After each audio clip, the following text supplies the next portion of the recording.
जय बजरंगबली। तुला राशि वालों, स्वागत है आप सभी का आपके अपने चैनल तुला ज्योति भिंड में। जुलाई महीने में न करें यह गलतियां। यदि आप जुलाई के महीने में यह गलतियां करते हैं तो आपके घर से माता लक्ष्मी रूठ कर चली जाएंगी। आप लाख प्रयास कर ले, लक्ष्मी को आप अपने घर में टिका ही नहीं सकते हैं और ना ही आपको इन शुभ ग्रहों का कोई लाभ मिलेगा यदि आप इन गलतियों को करते हैं। तो चलिए आज के वीडियो में हम आपको बताएंगे कि मनुष्य के दुख और दर्द का कारण क्या है। मनुष्य के जीवन में इतने दुख और दर्द किस कारण से आते हैं, कौन सी गलतियां मनुष्य कर देता है। ग्रह नक्षत्रों के चलते हुए टाइम में मनुष्य को ऐसी गलतियां नहीं करनी चाहिए। खासकर वह जैसे कि शनि ग्रह, राहु ग्रह, मंगल ग्रह और बुध ग्रह, इन ग्रहों के शुभ प्रभाव जब आपकी कुंडली पे पड़ रहे होते हैं उस दौरान आपको इन गलतियों को बिल्कुल नहीं करना चाहिए। तो मेरे प्रिय बंधुओं, आज की वीडियो में हम आपको बताएंगे कि मनुष्य अपने दुखों का कारण स्वयं ही बन जाता है। कहीं ना कहीं उसके कर्म में कोई कमी रहती है, उसके कर्म थोड़ी बुरे होते हैं जो बुरे कार्यों को करता रहता है मनुष्य, और उसी का अशुभ प्रभाव फिर उसके जीवन में देखने को मिलता है। हमारी भविष्यवाणी को आप गलत ना समझें, ना ही इसे मजाक में लें। इसलिए वीडियो चुपचाप से, शांति से, धैर्य मन से अकेले में देखें और शुरू से लेकर अंत तक देखें। हम जो भी आपको बताएंगे वह आपको कहीं से प्राप्त नहीं होगा। किसी दूसरे के मुख से आप हमारे वीडियो का मिलान भी नहीं कर सकते हैं, क्योंकि हमें कुछ बजरंगबली की अनुभूतियों के आधार पर विचार आता है कि हम अपनी राशि के परिवार वालों को इस सावधानी के लिए सचेत करें। तो मुझे जैसी अनुभूति हो जाती है मैं उसी प्रकार आपको वीडियो में उसी प्रकार समझाती हूँ, और आपको अशुभ प्रभाव, जो ग्रहों के अशुभ प्रभाव आप पर पड़ने वाले हैं या किसी देवी देवता का प्रकोप आप पर बढ़ने वाला है, तो हम उन सभी मुसीबतों के लिए आपको पहले ही सावधान कर देते हैं। हमारे शास्त्रों में भी यह कहा गया है, मनुष्य के दर्द और पीड़ा का मुख्य कारण है उसके दोष और अस्वस्थ और अन्य के प्रति बुरे व्यवहार और बुरे कार्यों का नतीजा। अब अक्सर परेशानियों में भगवान को याद करते हैं। कई लोग भगवान को दोषी भी ठहराते हैं अपने जीवन के चलते, लेकिन ऐसा बिल्कुल नहीं करना चाहिए। भगवान हमेशा इंसाफ करते हैं। यदि आपके कर्म बुरे हैं तो आपको पीड़ा निश्चित होनी है, इसमें कोई संदेह वाली बात नहीं है। तो देखिए, दर्द और दुख का हमारे जीवन में काफी महत्व है। दर्द कई प्रकार के होते हैं, मानसिक, शारीरिक और आजकल तो आर्थिक भी दर्द बहुत ज्यादा लोगों में देखने को मिल रहा है। आर्थिक तंगी से लोग बहुत ज्यादा जूझ रहे हैं। उनकी आर्थिक स्थिति इतनी दर्द भरी है कि मनुष्य को 2 वक्त का खाना मिलना भी मुश्किल हो रहा है। मनुष्य रात दिन प्रयत्न कर रहा है कि वह अपने परिवार की जरूरतों को किस प्रकार पूरा करे, लेकिन वह लाख प्रयास करने पर भी 2 वक्त की रोटी मुश्किल से जुटा पा रहा है। बात कर लेते हैं मानसिक दर्द। किसी न किसी कारण से मनुष्य को मिलता है, जो कि आपने किसी दूसरे के मन को आघात पहुंचाई है तो आपको भी एक दिन मानसिक दर्द होगा ही। इससे पहले वीडियो में आगे बढ़े, आप हमारे चैनल को सब्सक्राइब जरूर कर लें, बेल आइकन को प्रेस कर दें और कमेंट में जय बजरंगबली जरूर लिख दें। जी हाँ, जो भी हमारे चैनल पर नए आए हैं वो फटाफट चैनल को सब्सक्राइब कर लें और कमेंट लिखने में बिल्कुल कंजूसी न करें। अपने कमेंट बॉक्स को खोलें और फटाफट से जय बजरंगबली, जय शनिदेव लिख डालें। बजरंगबली की कृपा से आपके जीवन में नया सवेरा होगा, आपके जीवन से दुखों का अंत होगा। तो प्लीज जल्दी से जय बजरंगबली लिखकर जरूर भेजें। आपके कमेंट का हमें बहुत बेसब्री से इंतजार रहता है। मेरा आप लोगों से अनुरोध है कि मैं आप लोगों के लिए इतनी मेहनत करती हूँ, आपके लिए नई जानकारियाँ लेकर आती हूँ, जिससे कि आपके जीवन का मार्ग प्रशस्त हो सके। तो आप लोगों का भी फर्ज बनता है कि आप हमारे चैनल को सब्सक्राइब और कमेंट जरूर दे दिया करें, इससे कि हमारा मनोबल और बढ़ जाए। हमें अच्छा लगता है जब आप लोगों के अच्छे कमेंट आते हैं। तो देखिए, किसी अंग में चोट अगर लग जाए तो दर्द की संभावना बढ़ जाती है, और दुख तो केवल दरिद्रता को ही कहते हैं।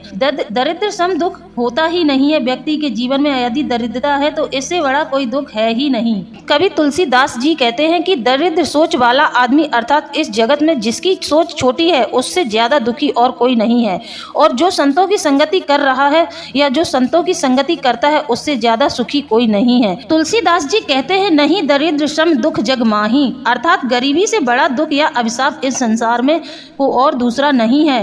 संत मिलन सम सुख जग माही, अर्थात संतों के संपर्क में आने से बड़ा सुख इस संसार में कोई नहीं है। और जब परेशानियों का समय होता है तब व्यक्ति का साथ देने वाला कोई नहीं होता है, सिर्फ परमात्मा ही व्यक्ति का साथ देता है। तो देखिए, कभी कभी परमात्मा हमें जानबूझकर मुसीबतों में डालता है, मुश्किल हालातों में डालता है, ताकि उन लोगों के चेहरों पर लगे नकाब देख सके जिन पर हम आंख मूंदकर भरोसा करते हैं। कड़वा सच तो यह है कि बिखरा हुआ समाज और बिखरा हुआ परिवार कभी बादशाह नहीं बन सकता, लेकिन वह आपस में लड़कर दूसरों को बादशाह जरूर बना देता है।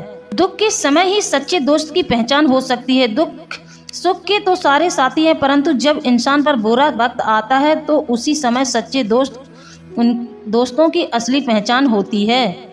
कई बार हमारे जीवन में ऐसा पड़ाव आ जाता है कि लोग बुराई करते हैं, हम दुखी हो जाते हैं, लोग हमारी तारीफ करते हैं तो हम सुखी हो जाते हैं। इसका मतलब आपने अपने दुख सुख का स्विच लोगों के हाथ में दे रखा है। कोशिश करें ये स्विच आपके हाथ में ही रहे। तो आइए सरल भाषा में हम आपको समझाते हैं। दरिद्र सिर्फ उसे नहीं कहते हैं जो धन से रहित है। दरिद्र वो है जिसके पास ना धन है, ना कर्म है, ना वचन है, अर्थात जो ना धन अर्जित कर सकता है, ना अच्छे कर्म कर सकता है, जैसे ध्यान दान सहायता नहीं, ना ही जो अच्छे वचनों को बोलता है। जैसे हर समय किसी को अपशब्द बोलने वाला व्यक्ति भी दरिद्र के समान माना गया है। गालियां देने वाले व्यक्ति का आचरण भी दरिद्रता के समान माना गया है। इस आचरण वालों से सभी देवी देवता रुष्ट रहते हैं, इसलिए लोग इन्हें दरिद्र कहते हैं।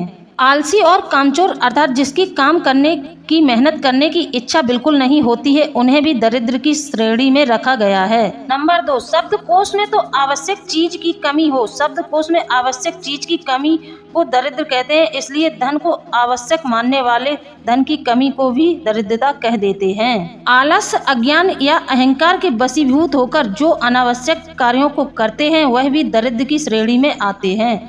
अनावश्यक कर्म से अर्थ है कि जिसकी आवश्यकता ना हो फिर भी वह उसे आवश्यक मानकर उसकी पूर्ति में लगे रहें, यह दरिद्रता का ही एक लक्षण है। चेहरे पर तेज की कमी, पेट और पीठ एक होना दरिद्रता को दर्शाता है। टूटे कंघे से बाल बनाना, टूटे दर्पण में चेहरा देखने वाला व्यक्ति भी हमेशा दरिद्र रहता है।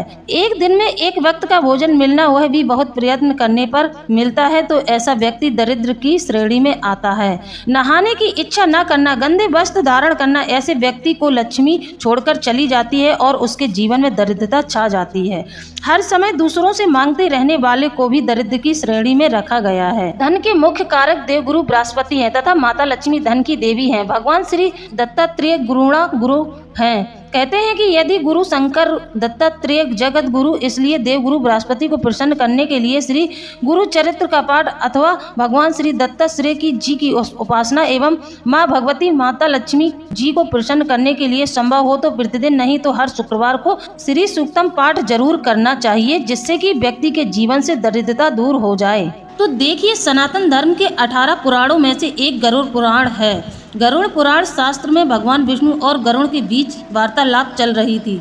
गरुड़ एक पक्षी है जिसे भगवान विष्णु का वाहन माना जाता है।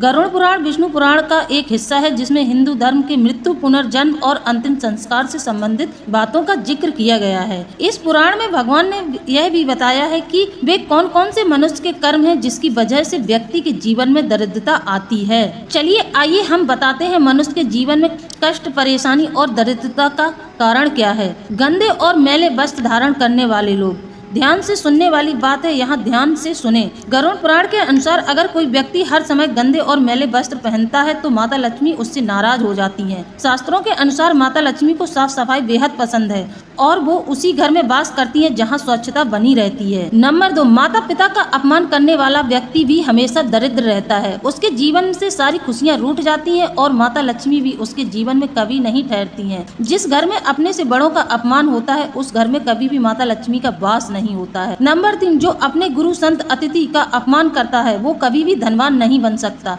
पैसा आएगा तो टिकेगा नहीं, कर्ज में डूब जाएगा। नंबर 3, अत्यधिक क्रोधी के घर भी माता लक्ष्मी कभी नहीं टिकती हैं। जो बात बात पर क्रोध करते हैं, अपने क्रोध पर संयम नहीं रखते हैं, ऐसे लोगों के यहाँ भी माता लक्ष्मी नहीं टिकती हैं। ऐसे लोगों के घर में माता लक्ष्मी रुष्ट होकर अपनी बड़ी बहन दरिद्रता को भेज देती हैं। फिर ऐसे लोगों के घर में सदैव दरिद्रता का ही राज चलता है। इसी तरह नंबर 4, धन का घमंड। देखो धन हमारे पास है, हमारे पास सारी खुशियां हैं, तो यह ईश्वर की कृपा है, ईश्वर की देन है। आपका इसमें कुछ नहीं लग गया है, ये तो आपके पुण्य कर्मों का नतीजा है जो भगवान आपसे प्रसन्न है।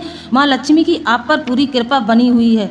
तो ऐसे में गरुड़ पुराण कहता है कि यदि किसी व्यक्ति को अपने धन का घमंड हो जाए तो ऐसे लोगों की बौद्धिक क्षमता कमजोर होने लगती है। ऐसे लोग अपने धन को व्यर्थ के कार्यों में खर्च करने में लग जाते हैं, क्योंकि ऐसे लोग सेखी खोरा भी होते हैं। उन्हें चने के झाड़ पर लोग चढ़ा देते हैं और उनके धन का दुरुपयोग करवा देते हैं। तो ऐसे चरित्र और स्वभाव वाले लोगों के घर में माता लक्ष्मी कभी वास नहीं करती हैं, जहाँ यानी कि रुपए पैसे का दुरुपयोग होने लगता है। बात कर लेते हैं मेहनत से बचने वाले लोग। अगर कोई व्यक्ति परिश्रम से जी चुराता है और सौंपे गए कार्य को ढंग से नहीं करता है तो माता लक्ष्मी उससे नाराज हो जाती हैं। गरुड़ पुराण में लोगों को अपने इस स्वभाव से बचने को कहा गया है। व्यक्ति को कभी भी अपने काम को आज का काम कल पर नहीं टालना चाहिए। अपने कार्यों में पूर्णतः मेहनत और निष्ठावान होना चाहिए। वहीं गरुड़ पुराण में अत्यधिक खाने वाले व्यक्ति को भी दरिद्रता का कारण माना गया है, क्योंकि ऐसा व्यक्ति जीवन में आलस बढ़ाता है। जब व्यक्ति ज्यादा आहार लेगा तो उसके शरीर में फिर आलस बढ़ता जाएगा, वह किसी भी कार्य को समय पर नहीं कर पाएगा। जो व्यक्ति अपने घर की उत्तर दिशा में कचरा डालता है, उत्तर दिशा में झाड़ू को रखता है, उस घर में भी माता लक्ष्मी कभी नहीं टिकती हैं।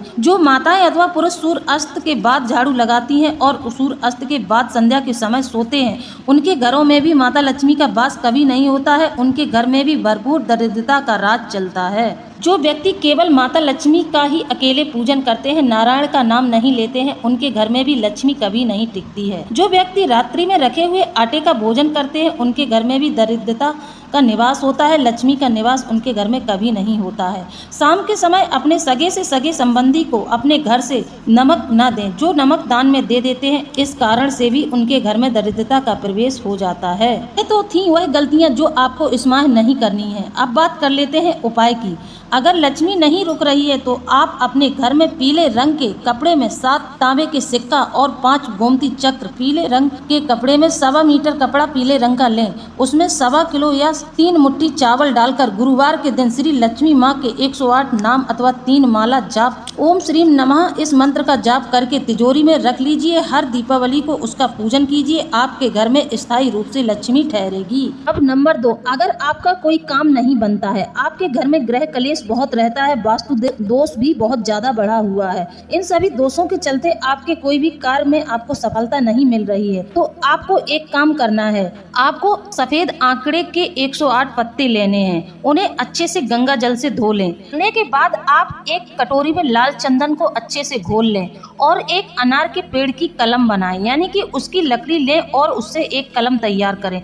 लाल चंदन से उन पत्तों पर राम लिख दें। सभी पत्तों पर राम राम लिखकर एक माला बनाएं और शनिवार या मंगलवार को हनुमान जी को चढ़ाना शुरू कर दें। इससे आपके जीवन में दुर्भाग्य जो चल रहा है वह भाग्य में परिवर्तित हो जाएगा और आपका भाग्य चमक जाएगा। आप दिन दूनी रात चौगनी तरक्की करेंगे। लोग बहुत प्रयास करते हैं कि उनके जीवन में कभी भी धन का अभाव ना हो, उनके घर में हर प्रकार की सुख संपत्ति रहे और उनके घर में धन की कभी कोई कमी न रहे। तो लोगों को चाहिए कि पीपल की जड़ में प्रत्येक शुक्रवार को एक तांबे के लोटे में जल भरें और उसमें गुड़, घी, दूध, शक्कर डालकर मध्याह्न के समय 12 बजे पर चढ़ाएं।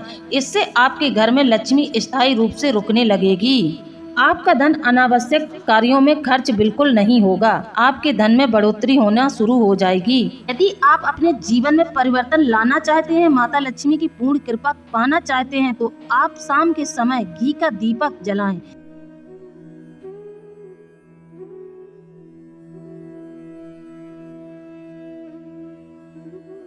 घी गाय का हो तो अति उत्तम है, यदि नहीं है तो भी चलेगा। मुख्य द्वार के बीचों बीच दहलीज पर एक घी का दीपक प्रतिदिन रखना शुरू कर दें। सुबह उठाएं, उसे धुलें, फिर अगले दिन वही दीपक फिर से जलाएं। नियमित रूप से करें, लक्ष्मी ठहरने लगेगी। तो मेरे प्रिय बंधुओं, आप लोगों को मेरे द्वारा दी गई जानकारी कैसी लगी है? यदि जानकारी अच्छी लगी है तो आप हमें कमेंट में जरूर बताएं। इसी के साथ अब हम वीडियो को समाप्त करते हैं। मिलते हैं अगले ज्ञानवर्धक वीडियो में। जय बजरंगबली, जय माँ लक्ष्मी। धन्यवाद।